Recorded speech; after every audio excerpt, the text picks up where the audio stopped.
Welcome to Wisdom Teachings with Dr. Amanda Love. Today's topic, intention and focus. Intention and focus. Intention guides life. Life follows focus.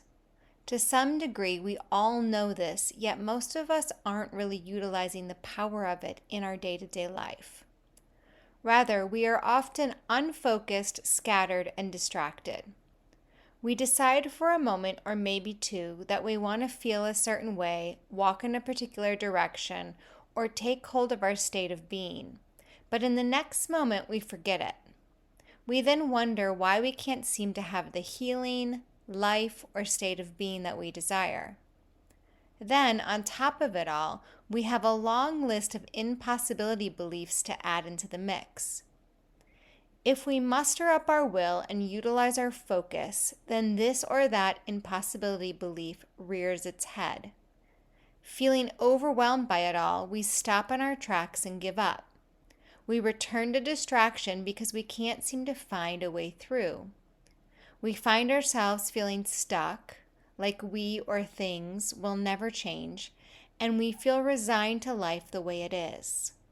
I think the prime difference between people who feel like they are living aligned and those that struggle to stay aligned is harnessing the power of intention and focus, along with not being afraid of a little magical thinking.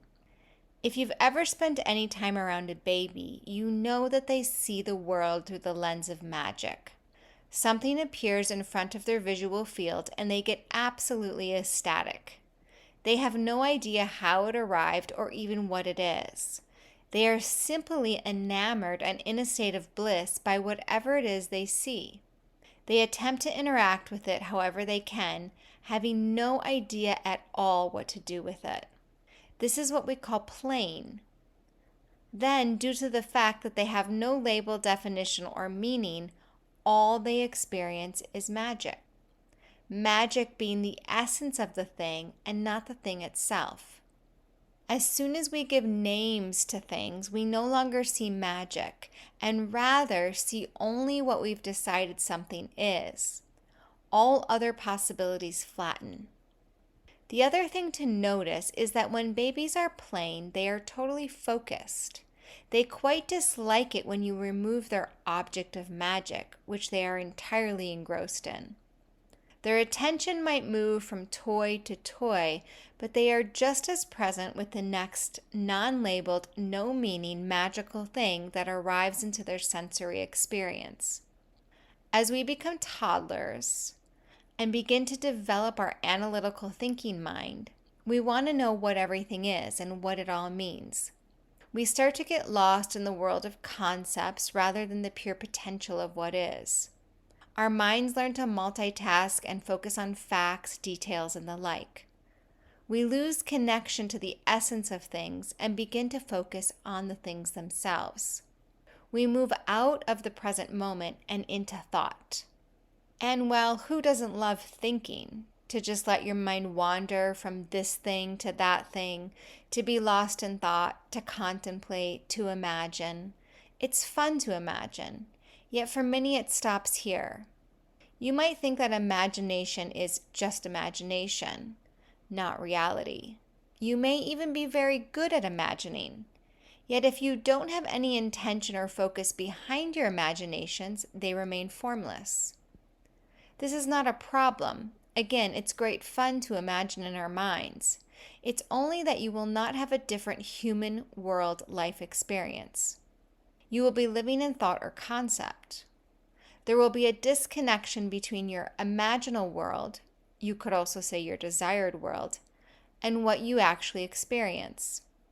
We are at a stage of human development in this time-space nexus where there is massive disconnection between our desired realities and the ones we are living in. It doesn't need to be that way. However, it does take a heap of intentional focus in order to bridge the seeming gap. Intentional focus might not be as hard as it seems, but it may appear to come at some sacrifice. See, when we align ourselves with our intention and focus, we have to let all the other stuff go. That other stuff consists of a lot. It includes, but is not limited to, all of our divergent or distracting thoughts, all of our tendencies to avoid what we think can or can't be, our habits of comfort, our low demand energy states, our pictures or ideas of what our intention is supposed to look, be, or feel like. We have so many ideas. And while ideas are great for imagining possibilities, they can also get in the way of letting the picture of it all reveal itself to you. Our desires or imaginations are like the seeds, our intention and focus the water, and the sprouting flower just sprouts as it does.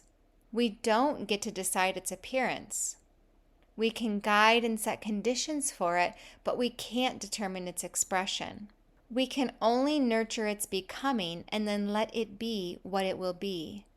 If we are too fixated in our analytical mind, then we will be overly focused on the form of what is. We will perceive disappointment if the form doesn't match our desire. If we return to our infant pre-mind state, we can see only the essence, the magic, the seed, the desire, and then accept the form, picture, or image that is the result. This acceptance is very different than resignation. Acceptance sees the beauty in the appearance regardless, where resignation sees only what it doesn't want in the appearance. The distinction is the seer. From where do you see? Harnessing the power of intention and focus is learning to increase your will, to be determined without attachment. This is the dance of will and surrender. Coming from and with everything you've got, and then with full embrace, letting it be as it is. Giving or aligning your whole self to your intention in any given moment is magic. Essence is seen and the forms naturally reconfigure in response. This is not a forceful or manipulative will, but rather a sacrificial will of sorts. A will that will give away all of its petty distractions, impossibility beliefs, and preconceived ideas for its true desire or intention. A will that aligns behind itself and that is self-generative. A will that takes all of you, but of which you can find absolutely nothing better to give yourself to. A will that eventually becomes much bigger than you.